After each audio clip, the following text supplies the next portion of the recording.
अस्सलाम वालेकुम, मैं हूँ आपकी होस्ट आयता नूर और आप देख रहे हैं अपबीट इन्फो। लास्ट वीडियो में मैंने आपको बताया था वन वे अनोवा के बारे में। इस वीडियो में मैं आपको बताऊंगी टू वे अनोवा के बारे में कि टू वे अनोवा है क्या और हम किस तरह के डाटा पर इस्तेमाल करते हैं। अगर अभी तक आपने मेरा चैनल सब्सक्राइब नहीं किया तो सब्सक्राइब करें, लाइक करें एंड शेयर करें।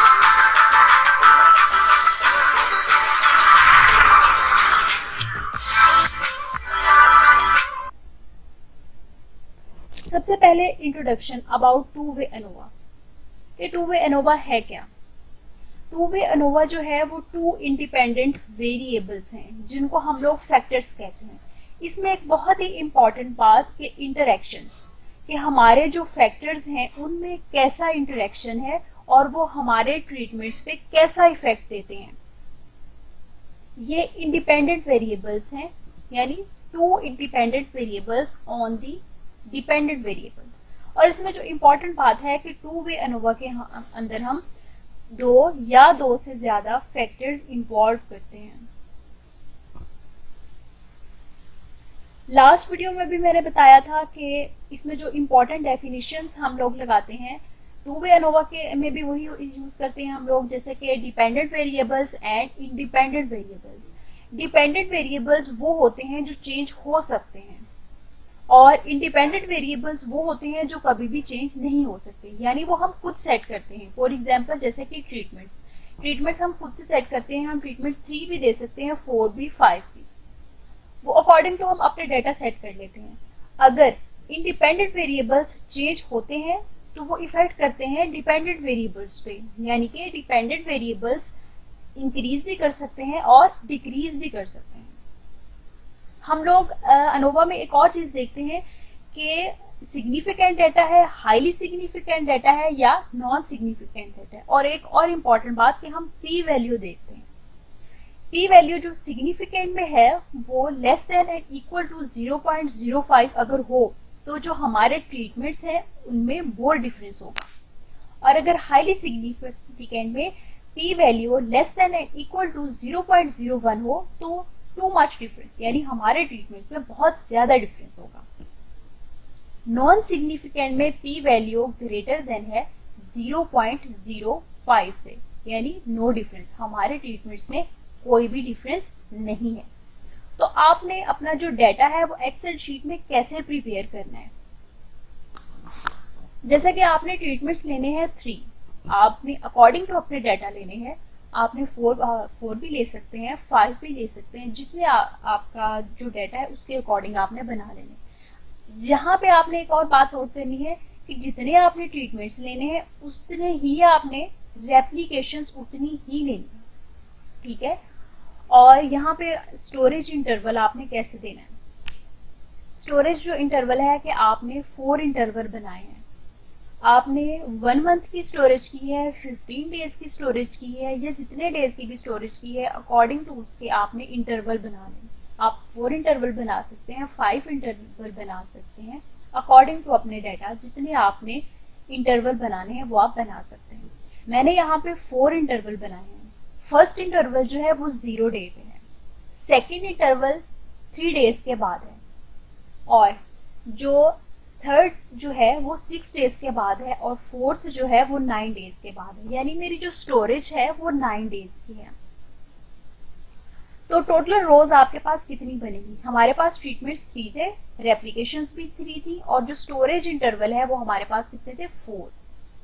इन सबको मल्टीप्लाई करेंगे तो हमारे पास जो रोज बनेगी वो 36 आ जाएंगी। मैंने डाटा प्रिपेयर किया है एक्सेल शीट में, वो मैं आपको दिखाऊंगी कि आपने एक्सेल शीट में डाटा कैसे प्रिपेयर करना है।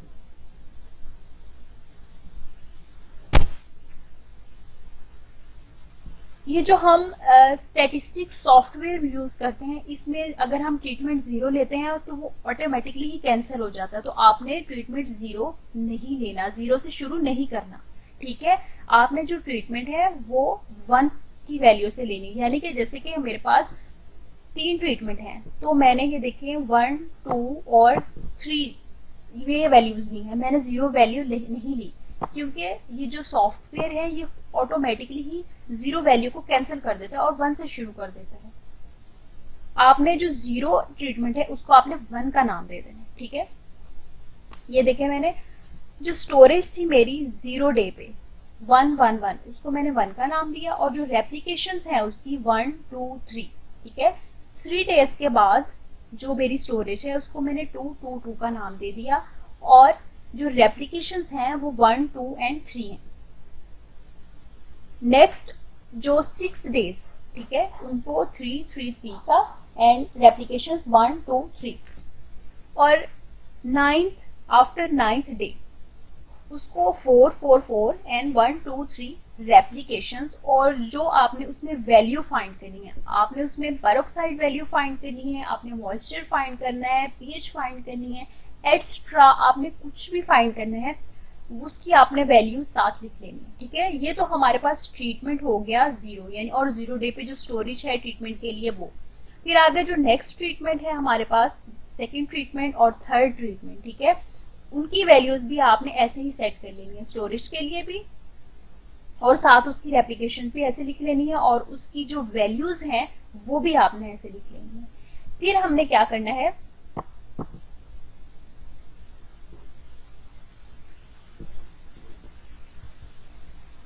तो जो हमने सॉफ्टवेयर यूज करना है वो उस पर स्टैटिस्टिक्स 8.1 है, उसकी लिंक जो है वो आपको वीडियो की डिस्क्रिप्शन में मिल जाएगा, वहां से आप इसको डाउनलोड कर सकते हैं।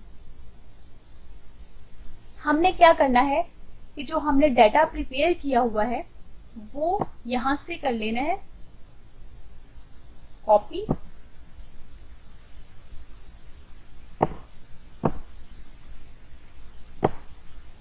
यहां से हमने कर लिया उसको कॉपी,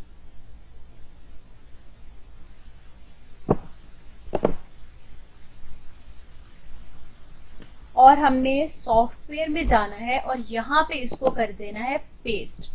अब हमने क्या करना है, हमने स्टैट अप्लाई करनी है, तो कैसे करनी है, स्टैटिस्टिक्स पे क्लिक करना है, लीनियर मॉडल्स पे क्लिक करना है, उसके बाद एनालिसिस ऑफ वेरिएंस। फिर हमने क्या करना है कि हमने फैक्टोरियल डिजाइन करना है, क्योंकि हमारे पास फैक्टर्स हैं इसलिए हमने फैक्टोरियल अप्लाई करना है, यानी 2 वे एनोवा। हमने इस पे क्लिक किया तो हमारे पास ऐसा कुछ आ गया, ये टेबल आ गया हमारे पास। हमारे पास वेरिएबल्स हैं मॉइस्चर, ठीक है, जो डिपेंडेंट वेरिएबल्स हैं, इसको हमने यहाँ पे क्लिक कर लेना है, और हमारे पास जो इंडिपेंडेंट वेरिएबल्स हैं स्टोरेज और ट्रीटमेंट, और यहाँ पे इंटरेक्शन टर्म्स होंगी। आपने यहाँ पे क्या करना है कि हमारा जो है वो 2 वे एनोवा है, हमारे पास 2 फैक्टर्स है तो हमारा 2 वे एनोवा है। अगर आपके पास 3 फैक्टर होते हैं, 4 फैक्टर होते हैं, तो आप यहाँ से इसको 3 वे कर लेते, 4 वे या 5 वे। हमारे पास 2 फैक्टर्स हैं तो हम 2 वे सिलेक्ट करेंगे यहाँ से, और ये उसको हम लोग ओके कर देंगे।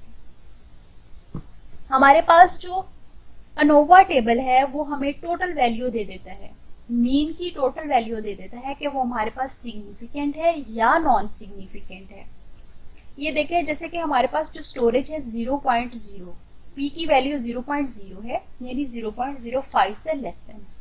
तो जो मैंने बताया था कि अगर लेस देन हो तो इसका मतलब है कि आपका जो अनोवा है वो सिग्निफिकेंट है। ये देखिए हमारे पास ट्रीटमेंट की भी वैल्यू सिग्निफिकेंट है, स्टोरेज एंड ट्रीटमेंट की भी वैल्यू सिग्निफिकेंट है, यानी इस अनोवा के अंदर जो टोटल मीन वैल्यू है वो यहाँ पे दे देता है। लेकिन अगर हम एलएसटी में देखें तो एलएसटी के अंदर सारी वैल्यूज वो डिफरेंट करके आपको दिखाता है कि कौन सी वैल्यू सिग्निफिकेंट है और कौन सी वैल्यू जो है वो नॉन सिग्निफिकेंट है।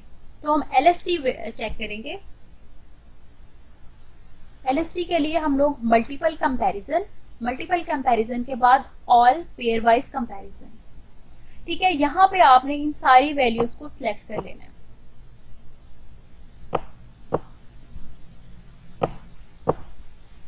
इनको सिलेक्ट कर लिया और यहाँ पे आपने एलएसटी को सिलेक्ट किया और अल्फा की वैल्यू हमारे पास 0.05 है, इसको हमने ओके कर दिया। आप यहाँ पे देख सकते हैं कि जो हमारे पास मॉइस्चर फोर्स जो स्टोरेज है, यहाँ पे क्या बता रहा है कि there are 2 groups A and B, ये 2 ग्रुप्स बना दिए हैं A एंड B। जो ए एंड बी का जो आपस में इंटरेक्शन है, जो इफेक्ट दे रहे हैं, ये सिग्निफिकेंट इफेक्ट दे रहे हैं। लेकिन जो बी वैल्यूज हैं, ये जो मीन है बी के लिए, तीनों बी के लिए, ये आपस में नॉन सिग्निफिकेंट है। यानी ए और बी आपस में तो सिग्निफिकेंट हैं, लेकिन ये जो बी ग्रुप है ये आपस में क्या है, नॉन सिग्निफिकेंट है। नेक्स्ट में हम लोग देखेंगे कि मॉइस्चर फॉर ट्रीटमेंट क्या है। यहाँ पे अल्फाबेट्स जो हैं वो डिफरेंट हैं। जब डिफरेंट अल्फाबेट्स होंगे, इट मीन्स कि ये आपस में सिग्निफिकेंटली डिफरेंट है, इनके जो मीन है वो डिफरेंट है एक दूसरे से। All three means are significantly different from one another, के अल्फाबेट डिफरेंट है और इनका जो इंटरेक्शन है आपस में वो भी डिफरेंट है, इनका इफेक्ट जो है एक दूसरे पे वो सिग्निफिकेंटली डिफरेंट है। और सबसे जो इम्पोर्टेंट है वो हमारे पास ये वाला टेबल है, स्टोरेज एंड ट्रीटमेंट। इसी से आगे नेक्स्ट आपने अपना टेबल बना लेना है। ये टेबल हमें क्या बताता है कि इसमें उसने क्या किया है कि देयर आर 9 ग्रुप्स, उसने 9 ग्रुप्स में इसको डिवाइड कर दिया है, ठीक है। और इसमें हम लोग कैसे देखेंगे कि ये सिग्निफिकेंट है या नॉन सिग्निफिकेंट है। जो डिफरेंट है आपस में, जो अल्फाबेट्स आपस में डिफरेंट है वो हमारे पास सिग्निफिकेंट है, और जो सेम है वो नॉन सिग्निफिकेंट है। जैसा कि ए बी सी, ये जो अल्फाबेट है आपस में सेम है, यानी इनके जो मीन है वो सिग्निफिकेंट नहीं है, यानी कि नॉन सिग्निफिकेंट है। ए बी सी या बी सी डी, यानी ये आपस में सेम है, तो हमारे पास जो इफेक्ट आएगा वो नॉन सिग्निफिकेंट होगा। बट अगर ए को हम कंपैरिजन करें, इंटरेक्शन करें सी डी से, तो ये सिग्निफिकेंट है। ए का अगर हम करें डी ई से, तो ये भी सिग्निफिकेंट है। यानी कि वो कैरेक्टर्स जो आपस में डिफरेंट हैं वो सिग्निफिकेंट इफेक्ट देते हैं, लेकिन जो आपस में सेम है वो नॉन सिग्निफिकेंट इफेक्ट देते हैं। तो हमने टेबल कैसे बनाना है, मैंने टेबल ऑलरेडी बनाया हुआ है, ये देखें यहाँ पे मैंने टेबल बनाया। मैं आपको ये बताऊंगी कि टेबल आपने कैसे बनाना है। तो आपने यहाँ पे वैल्यूज देखनी है कि जो हमने 0 ट्रीटमेंट दिया था उसको हमने 1 का नाम दिया था, ठीक है। और जो हमारे पास स्टोरेज थी वो भी 1 थी, ठीक है, 1 1, यानी 0 डे पे स्टोरेज जो ट्रीटमेंट के लिए थी वो 17.6 एंड ए बी सी, और ये आपने जो कैरेक्टर है ये भी साथ लिखना है, ये देखिए यहाँ पे।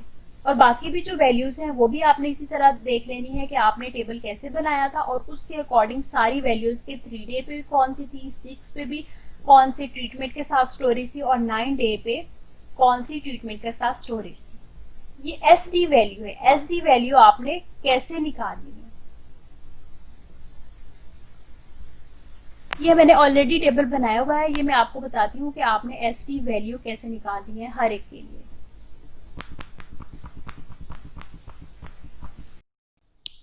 यहाँ पे आपने क्या करना है कि इक्वल का साइन लगाना है। इक्वल का साइन लगाने के बाद हमने एस टी ये हम लिखेंगे तो हमारे पास ये वैल्यू आएगी S T D E V, standard deviation. इस पर हमने क्लिक करना है तो ये हमारे पास ऐसे आ जाएगा। इसके बाद हमने ये 3 वैल्यूज जो है सिलेक्ट कर लेंगे। सिलेक्ट करने के बाद हमने क्या करना है कि हमने ब्रैकेट को जो है वो क्लोज कर देना है। क्लोज करने के बाद हमने एंटर करना है, तो हमारे पास ये देखें वैल्यूज आ गई। आपने ये टेबल कैसे बनाना है कि हमारे पास जो ट्रीटमेंट है वो रेप्लिकेशंस 1 2 3, उसके अकॉर्डिंग आपने हर 3 वैल्यू के बाद इसका एस डी वैल्यू निकाल लेंगे। यानी वो टेबल आपने वहां से कॉपी किया, यहाँ पेस्ट करने के बाद हर 3 वैल्यू के बाद आपने एस डी वैल्यू निकाल लेनी है, ठीक है। और इसके बाद आपने इसको टेबल में पुट कर देना है। यहाँ पे हर 0 डे के बाद उसकी कौन सी आई, 3 डे के बाद, 6 डे के बाद एंड 9 डे के बाद, वो आपने अपने डेटा के अकॉर्डिंग देख लेना है और आपने अपना टेबल ऐसे बना लेना है। ये देखिए जैसे कि मैंने अपना ये टेबल बनाया है। मॉइस्चर का इफेक्ट देखा है during storage of cake. Cake पे मॉइस्चर का इफेक्ट देखा है। कि वो कैसे इफेक्ट कर रहे हैं। जैसे कि values of different letters in the columns and rows are significantly different.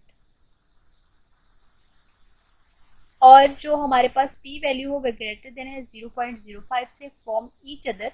And T not जो हमारे पास है वो कंट्रोल है। T1 में हमने क्या किया है 25% ऑलियो जेल यूज की है और T2 में 75% ऑलियो जेल यूज की है और फिर उसका इफेक्ट देखा है। उम्मीद है कि आप लोगों को ज़रूर समझ आई होगी। अगर आपको समझ नहीं आई तो आप मुझे मेल कर सकते हैं और मुझसे अपना डाटा के बारे में इंफॉर्मेशन ले सकते हैं।